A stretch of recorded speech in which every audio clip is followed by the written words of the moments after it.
જય માતાજી મિત્રો, 8-10 બકરીઓ લઈ અને મારો ખાસ ફેન ઇન્સ્ટા, યુટ્યુબ, ફેસબુક બધાની અંદર ફોલો કરવાવાળો અને રોજે વિડીયા જોવે છે. જો તમે અત્યારે બપોરના 11 વાગ્યા છે અને આવા તડકામાં બકરીઓ એની ચારી રહ્યો છે. હશે કંઈક એની ઘરની તકલીફો. અને હમણાં જ મેં એને પૂછ્યું તો રિસેન્ટલી 8મું ધોરણ પાસ કર્યું છે. તો કોંગ્રેચ્યુલેશન્સ. અને એને હું એટલું જ કહીશ કે હજી ભણવાનું થોડું ચાલુ રાખજે, કારણ કે આગળના સમયમાં બહુ તકલીફો પડી શકે છે ભણ્યા વગર. તો ધીરે ધીરે કરીને 10 ધોરણ 12 ધોરણ સુધી જો જઈ શકે તો બહુ સારું કહેવાય. તો શું કહે તાર પપ્પા? તાર પપ્પા એમ કે નહીં ભણવું? એના પપ્પા એવું કહે છે કે નહીં ભણવું. તો આપણે એની ઘરે જઈ અને એના પપ્પાની આપણે મુલાકાત ચોક્કસથી એકવાર કરીશું અને એના પપ્પાને પણ સમજાવીશું કે શું કારણ છે ના ભણવા પાછળનું. તો કારણ કે 8 ધોરણ સુધી અહીંયા ગવર્મેન્ટ છે અને 9-10 માટે ગામ છોડી અને આગળ કદાચ લવાણા જવું પડે ને. તો આપણે ટ્રાય કરીશું. જોતા રહેજો અને મારી આઈડીને ફોલો કરતા રહેજો. આવું સેવાનું કામ આપણે ધીરે ધીરે ચાલુ કરવાનું છે અને ફૂલ ફાઇનલી 100% કરવાનું છે. તો મારો થોડો ટાઈમનો અભાવના કારણે ખેતીનું કામ, પશુપાલન, આના લીધે હું નીકળી શકતો નથી. બાકી આપણને ઈચ્છા છે અને આ છોકરાની પાછળ આપણે થોડી વધારે મહેનત કરવાની છે, કારણ કે રોજે હું જોઉં છું.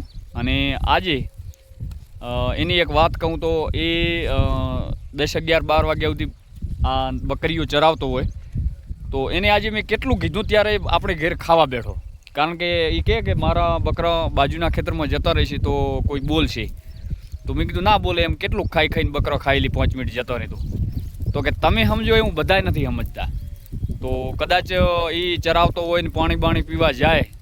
આ મારા આજુબાજુના ગામના આજુબાજુની વાત છે, કંઈ દૂરની વાત નથી, એટલે બીજા ગામવાળાને ટેન્શન લેવાની જરૂર નથી. હા, પણ બીજા ગામમાં બીજા બકરાવાળા હોતા છે. તો આવા ભૂલી ચૂકી કોઈના ખેતરમાં 1-2 બકરા ઘૂસી જાય તો એ લોકોને વળશો નહીં અને એમને સાથ સહકાર આપો. આવી ગરમીમાં એમને છાશ પાવો, પાણી પાવો, બની શકે તો જમાડો અને સપોર્ટ કરો. તો એમનું ગુજરાન આવી નાની મજૂરી ઉપર ચાલે છે. એના મમ્મી પપ્પા મજૂરી કરે છે અને હમણાં રિસેન્ટલી એના ભાઈના લગ્ન કર્યા. કેટલો ખર્ચો કર્યો? 4 લાખનો ખર્ચો કર્યો. તો આવા મજૂરી કરવાવાળા લોકો 4 લાખનો, કારણ કે સામાજિક પ્રસંગો એમને પણ આપણી જેમ નડતા હોય છે. જો પ્રસંગમાં ખર્ચો ના કરે તો એમનો સમાજ કંઈક ને હા ના કરતો હોય. તો બસ બીજું કંઈ નહીં, પણ સપોર્ટ કરતા રહો. તમારું ખેતર નવરું હોય તો એમને એન્ટ્રી આપો બકરા ચરાવવા માટે, તો એમને ગોતવું ના પડે. તો આજ તો બસ એમને જ આવી ગયો. તો આપણા ખેતરનું એને કંઈ ખબર નથી કે ખાલી થઈ ગયું છે.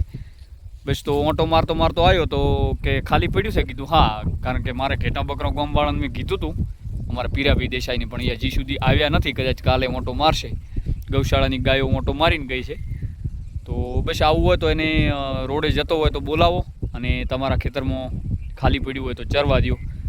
બસ આટલું જ. જય માતાજી, હર હર મહાદેવ. કંઈ તારે કેવું? તારી આઈડીનું નામ શું છે? રોહિત રાજનટ. એની સરનેમ છે રાજનટ અને એનું નામ છે રોહિત. 8મું ધોરણ પાસ કરી અને 9મા ધોરણમાં હવે એને પ્રવેશ લેવાનો છે. તો આપણે થોડા ટૂંક જ સમયમાં એના પપ્પાની મુલાકાત કરીશું કે કઈ રીતની તકલીફ છે. આપણાથી થશે તો એને ચોક્કસથી હેલ્પ કરીશું કે એને થોડોક ભણાવે તો ભવિષ્યમાં એને તકલીફો ના પડે. તો બસ જોતા રહો અને સપોર્ટ કરતા રહેજો. જય માતાજી, હર હર મહાદેવ.